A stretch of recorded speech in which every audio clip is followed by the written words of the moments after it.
আমি তো তোমাকে বিয়ে করেছি, আমার কোম্পানির টাকা পয়সা কিছু দরকার নাই। তুমি শুধু আমাকে একটু থাকার জায়গা দাও, তাহলেই হবে। দান ছত্র খুলে রেখেছে নাকি যে যাকে তাকে আশ্রয় দেবো? তুমি তুমি এখন বুঝছো কেন ভাই? কারণ এটা আমার বাড়ি। তোমার বাড়ি মানে? মানে এটা আমি বলছি, এটা আমার স্বামী আর আমি ওর স্ত্রী।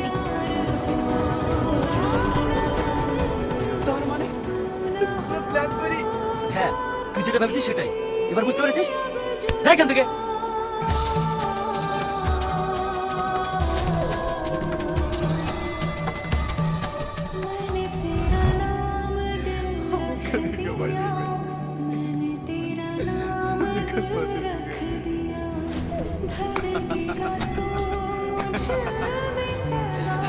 আমি তোর এই পতনে দেখতে চেয়েছিলাম।